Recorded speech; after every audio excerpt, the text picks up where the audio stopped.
कमर चीमा साहब, सबसे पहले तो आप थोड़ा-सा अगर हमें बता दीजिए शंग्रीला डायलॉग की, बिकॉज़ आप स्टार्ट लेते हैं, इसका थोड़ा खदोखाल बता दीजिए। और यूएस और चाइना की इसके ऊपर टसल रही और पूरी दुनिया का फोकस जो है वो शंग्रीला डायलॉग के अंदर यूएस और चाइना के टेंशन के ऊपर रहा, यूक्रेन के ऊपर रहा, साउथ चाइना सी के ऊपर रहा और ताइवान के इशू के ऊपर रहा। तो इस पे आपका क्या कहना है?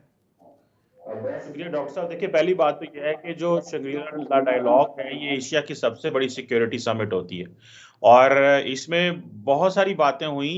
लेकिन जो इम्पोर्टेंट डेवलपमेंट्स हैं, एक तो आपको पता है कि चाइनीज जो डिफेंस मिनिस्टर हैं जनरल ली, उनकी और US secretary of defence secretary Lord Austin की मुलाकात थी, जो कि चाइनीज ने लास्ट मोमेंट पे कह दिया कि हम नहीं मिलने जा रहे, जिसके एक तो चैलेंज ये वहां पे बड़ा हुआ।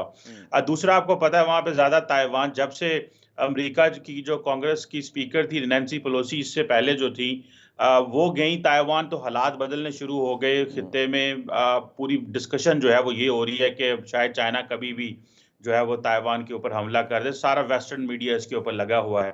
लेकिन खैर एनी हो, ये चाइना अमेरिका की टसल तो चलती रही, लेकिन एक बड़ी इंपॉर्टेंट डेवलप हुई डॉक्टर साहब, और वो ये थी कि एक क्वाड फोरम पहले बना था, जो कि जारी बात है ऑस्ट्रेलिया, जापान, यूएस और इंडिया का था।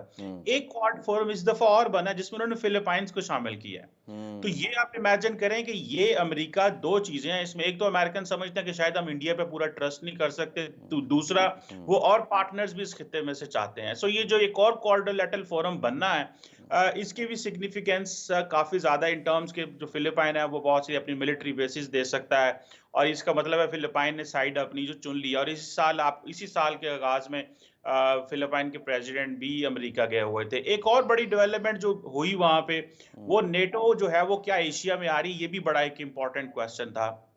और तकरीबन आप देखें कि ये जितने भी लोग गए हुए थे वहां पे, ये क्वेश्चन, तो अगर आपको याद हो कि थोड़ा अरसा पहले अमेरिका की जो एम्बेसडर है नेटो की, उन्होंने कहा था कि जो नेटो है हम उसको एशिया में लेके जा सकते हैं अगर इंडिया विलिंग हो। बल्कि डॉक्टर जयशंकर का बयान आ गया, उन्होंने कहा ये जो नेटो का टेम्पलेट है ये एशिया के लिए नहीं है, और पर्टिकुलरली इंडिया के हवाले से उस तरह नहीं है। सो हमारे अपने chairman joint chief of staff साहब भी गए हुए थे, और उन्होंने बड़ी अच्छी बातें की। उन्होंने कहा कि जिस तरह का एक सिक्योरिटी एनवायरनमेंट बनने जा रहा है, इससे तो मजीद सिक्योरिटी डायलमा जनरेट होगा।